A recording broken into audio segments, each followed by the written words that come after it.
What?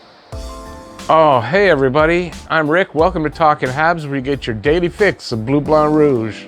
But really, you had to wake me up for that?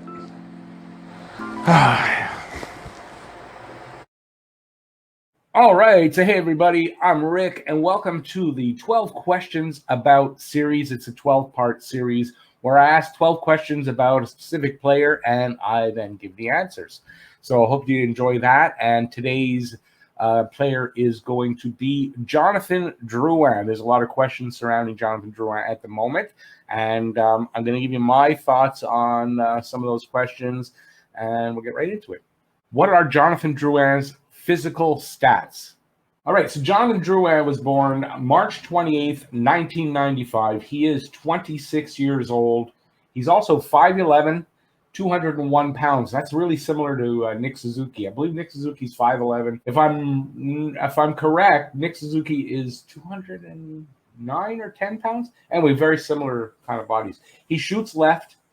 His career stats are 393 games played, 69 goals, 163 assists for 232 points. Power play points in his career, 20 goals, 61 assists for 81 points on the power play. Career highs in goals, 21 goals. In assists, 35 assists. And in points, 53 points. Obviously not in the same season. His career average for goals over an 82-game season comes down to 14.4. Why did Jonathan Drouin have to take a sabbatical last season? How does that affect, A, his career, his relationship with his teammates, and last year's run at the Cup?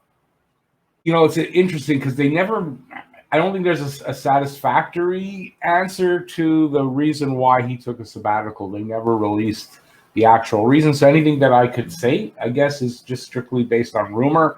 And since I don't really know. I don't know why he did need to. It's been suggested. The only one I'll talk about really is it's been suggested, and this was by Phil Deneau himself, that it's the pressure for a Francophone player playing in Montreal. So if it's a matter of pressure, I guess that's the reason. But like I said, they never gave a real reason why officially. How does that affect his career? You know, I don't know that it does necessarily. I think if he can get his career back on track by having a really good season and maybe even getting to where everyone kind of thought he might be at this point in his career, if that can happen, I don't think there's any kind of an effect. You might have, like, the team and any potential team you might trade him to, or if he becomes a free agent and leaves in 2 years, they might be worried about pressure, but I think this pressure problem for him isn't playing in the NHL, but it's playing here in Montreal, and the pressure from media and fans. And it is considerable, especially when you're a French player who isn't fulfilling what the fans and the media kind of think you should do. I can imagine some of the things he's been sent and has been told, like to his face, probably even, been pretty nasty. So it's considerable. His relationship with his teammates, this is an unknown. I mean, we're not in the room, but I think it has to have one, right? If Montreal gets back into a nice run, you got to think that at the end of the season, the teammates are going to be worried, like, what's Drouin going to be doing? Is he leaving? Is he staying? Fans got to be worried about that too. I mean, to me, that's a worry.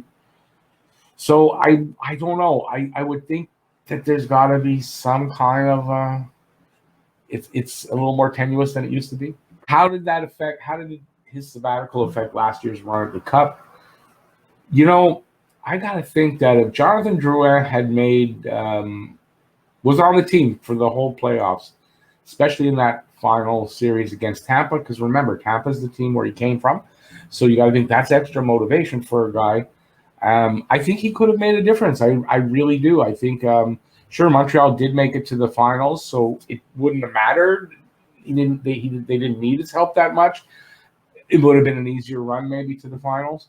But I think he could have made a difference against Tampa Bay. I don't know if it would have been enough for them to win the Cup over Tampa, but I think it would have made a difference, and we would have seen more offense and I think that could have happened. So,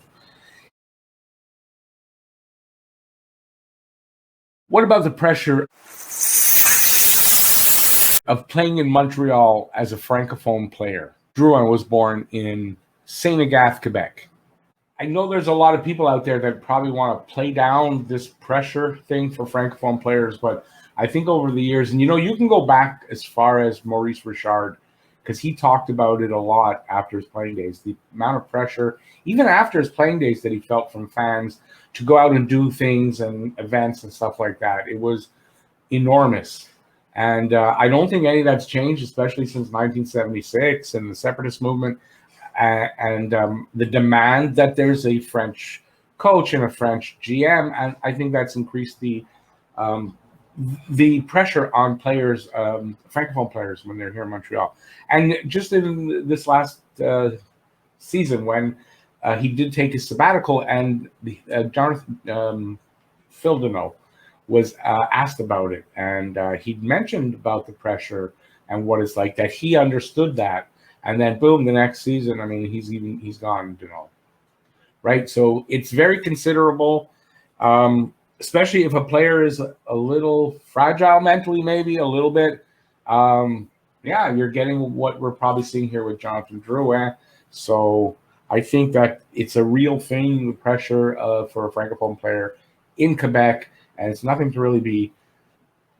You don't laugh about it and say, he's just whatever. It's considerable, and if you do have some mental issues and you don't handle pressure well, maybe, it's going to get to you. Maybe that's what we're seeing.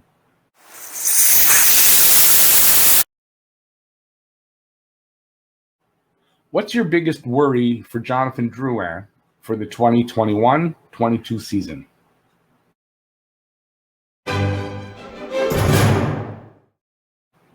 Well, I think my biggest worry for him for next season is quite simple, that it doesn't happen again, that, we have I think a lot of people are going to say unlikely run for the cup like we did this year. And if that happens again and we get to the end and there's a month to go and, we're in a race, because I think it's going to be a wild card race, honestly. And again, it's got to take a sabbatical or this or that. That's my biggest worry, that's going to happen again when it's really important. And Montreal, once again, needs them, because if you go to those last season or the season, 2 seasons before that, when we just got beat out by Columbus by 2 points, he had 2 points himself in the last 28 games or something like that. He just wasn't there. So, that's going to hurt us. And that's my big worry, is that it's going to happen again. Do you think a full training camp under Coach Dom will make a difference in Drouin's play and his mental outlook? That's a really interesting question. That one was given to me by Goalie Girls Rule, by the way.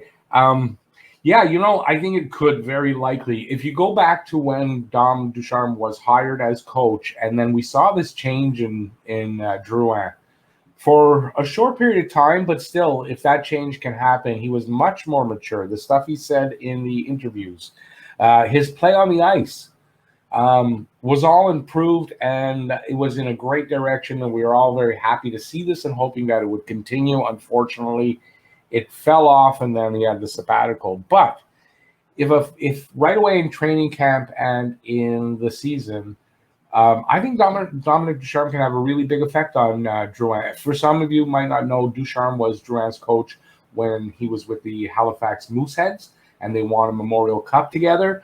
And I think that Drouin had said when Ducharme was hired, he knows what's expected of him now, and it made a big difference to him. So I guess the answer is that yes, I think it's a possibility, and I think it's what Montreal is looking at.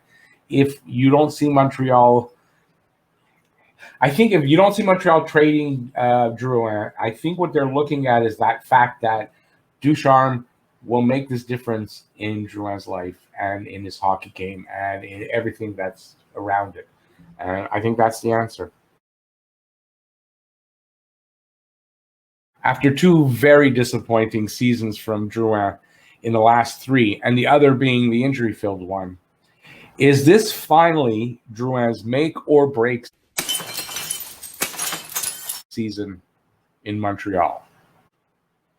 I kind of think that if Jonathan Drouin has not turned his play around by minimum, you got to think by the new year. If he hasn't turned it around, you might think that Montreal is going to start looking for a deal possibly, and definitely by the trade deadline. So I think if we see even just an average season from Jonathan Drouin, I think that it's a possibility that you could see him being moved by the trade deadline.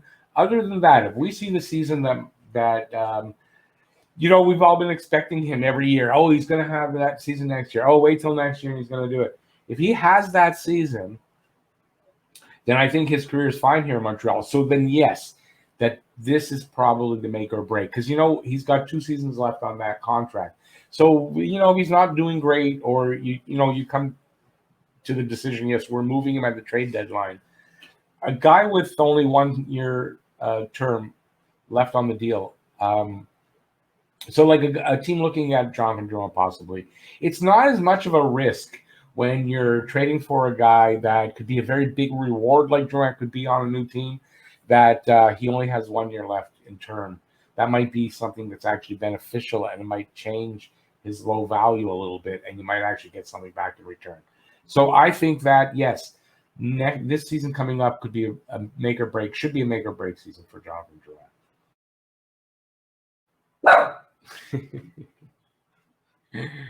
She wanted to talk before me. Should Montreal trade Drouin if they can? Is his trade value too low to do that? And will he finish out his contract? Well, I'm kind of already on record to say that if it were me, if I was the GM of Montreal, I would try to move Drouin because of my kind of misgivings about whether or not this is going to happen again at a very critical time. So I would try to trade Drouin. I don't know that they're going to be able to. I think my dog's going to give an answer in a second. Is his value too low? I think as value for Drouin right now is probably at the lowest it's ever going to get, or hopefully it's ever going to get. And I think that's going to be very difficult as far as you're going to be giving him away. And you're not going to get a very good return back for him, I would think, at this point. So it's a question of, is the team ready to just kind of cut their ties, move in a different direction, and, cut your losses kind of thing? Or are they hoping and legitimately hoping that and confident that he'll be able to come back and have a strong season next year? I don't know. But his trade value has to be pretty low until that happens, until he gets out on the ice and starts to play. And we'll see how he plays. Will he finish out his contract here in Montreal? That's a really good question. There's 2 seasons left on that contract. I don't know the answer to that. I think if we see the same Jonathan Drouin as always, right? So a guy that we're frustrated by every game or something like that, then I say no. I think they're going to move him, and I don't think he finishes out the next year of his contract. There you go. You can tell my windows are open. All right. Question number 8, and welcome to it. All right. This is a 2-part question. Part A, where should Drouin play in the lineup and with whom? And question B, can you see a situation where Drouin plays center?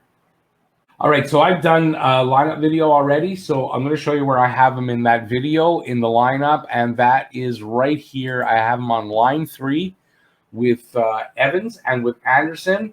And there's a lot of wingers, right? So I thought that, first of all, coming off of that sabbatical, and I'm not so sure Montreal is 100% assured that he's going to be ready to go and everything's going to be good. So I think putting him on line 3 allows him to work his way back upward if he plays that way. And without too much pressure, being on line 3 isn't going to put too much pressure on him, I think, to start the season. So I can see him starting there. In Anderson, he's got a guy that's definitely going to go into the corners, a guy that's going to bang around in front of the net that he can get nice passes to in front of the net for nice goals. Same thing with Evans. Evans can go into the corner. He's going to play the body. Evans has some untapped, I think, offensive talent. to prove there. So I think that makes a good line three for the start of the season. Can you see a situation where Drouin plays center? Now, I would have said right away off the bat, no, I don't.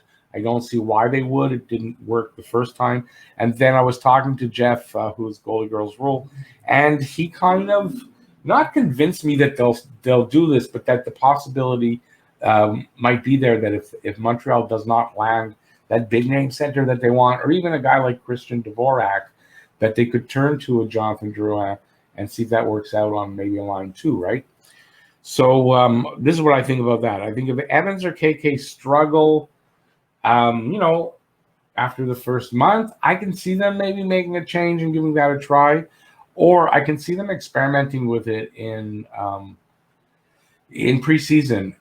The thing is, there's only 6 games this year in the preseason. They're playing, I think, 3 against Toronto, 3 against Ottawa. So it doesn't give them a good look at it, but I can see them taking a look at it. He would have better line mates or teammates, actually in general. They'll have better teammates than the first time around. Wasn't a great team. And he'll have better line mates for sure if they do try that this year. And that could make a really big difference. So it would give them a lot more offense, considering what they have right now at that position. And considering we had Phil Deneau, shutdown center, was basically our number 1 guy, it's kind of a really different direction. And he brings something completely different than what Deneau brought to the table. We won't have a shutdown center necessarily. We'll be developing one, I think, in Evans. And I think it's a possibility. I think the door will be open for that, but I don't know if that's what Montreal is actually thinking or not. What kind of point production do you expect from Jonathan Drouin this season? All right, well, I think it depends where he plays, right? Depending on what line he plays and I guess what position he plays, because the last question I talked about him possibly playing center. So I've got answers to that. Let's take a look. So I think if he's on the wing, again, depending on where he's playing, right, what line, I think these are the numbers that you might look at. Left wing, because I don't think he's going to play right wing. I think he'll play left. He's capable of playing right wing, but I don't think he will. Line 1, I think line 1, I could see somewhere around 12 goals, 50 assists, 62 points. Line 2, I think it'll be just a little under that, 10 goals, 45 assists, 55 points. And by the way, both of those numbers, that would be career highs. And line 3, I think 7 goals, 35 assists, 42 points. Now, he may start the season on line 3 and work his way up, so you might see any combination of that. And obviously, he may do better, he may do worse. I don't know. This is my opinion. So I think playing the left wing, I think those are kind of numbers you can expect. So we'll have to see after the season. Come back to this video and take a look and see how close I was. Now, if he plays center, question 8, possibility of him playing center. If he does play center and his line mates are Toffoli and Anderson, so I do believe that that Drouin is definitely capable of a 15 goal, 52 assist, 67-point season. Now, his numbers, if you look at his numbers and you average it out, right? So look at his numbers from Tampa and all that. And you can see he's had career high of 21 goals, as I said earlier, 35 assists. Those are his highs. And twice he's hit 53 points. So I think if you take that average, that's 15 goals. I think he's definitely capable of those assists. What do I have? 52 assists. So I think he could also hit, 18. He could hit the 21. So he could hit 70 points, a little over. It's a possibility. I'm hoping that if they do play him at center, that's the kind of results we get. It's very reminiscent of the first year when we had Max Domi. I think that's the kind of numbers you could see from Drew at center. Let me know what you think, by the way, in the comment section. If you think I'm nuts, let me know. If you think that, let me know what you think. What you think his numbers could be in these positions. How confident are you that Drouin can take his game up another level? I'm not really sure how to answer that. I don't know for me if it's a matter of confidence. I think he has the ability to do it. He has the potential ability to do that, take his game up a notch. He hasn't proven it yet in his career. That's the problem. So confident that he can do it, I don't know that, but I do believe he can potentially do that. As crazy as it sounds. Are you crazy? Are you crazy? Could Drouin potentially be a candidate for captain to replace Weber? All right, I think I can hear people laughing in the background, but actually, it might make a little more sense than you might think. Do I think it's going to happen? I don't, but let me give you the reasons why I'm saying that.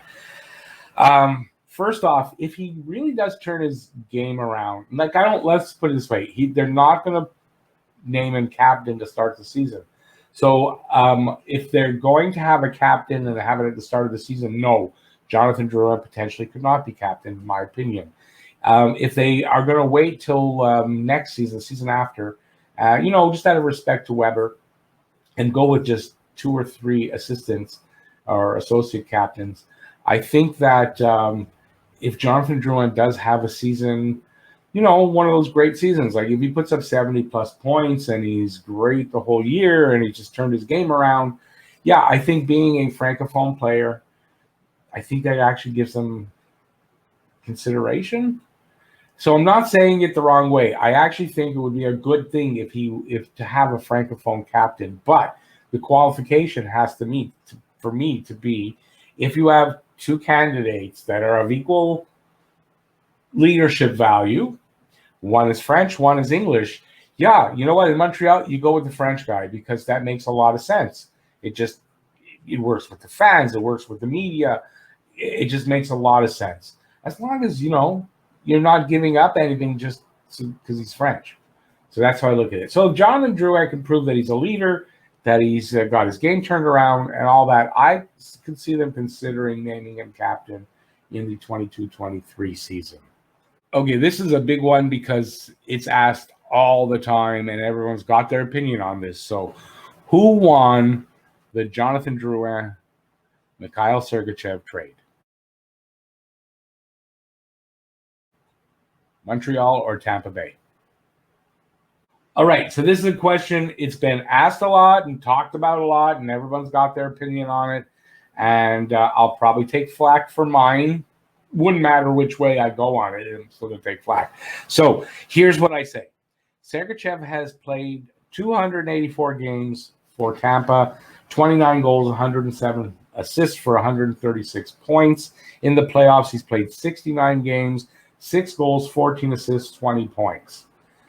I do believe, I'm not sure if he's playing first line minutes right now, actually. I'll be very honest with you. But I think with those numbers, the kind of play we saw in the playoffs, I'm going to be sitting on the side and say right now, Tampa Bay has won that trade. But I don't think this is a trade that yet is decided. That's what I want to say.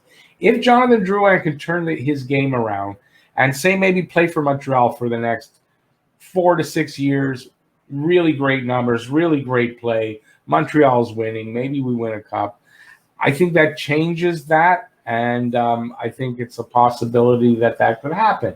Now, remember, Sergachev's won 2 cups with Tampa Bay.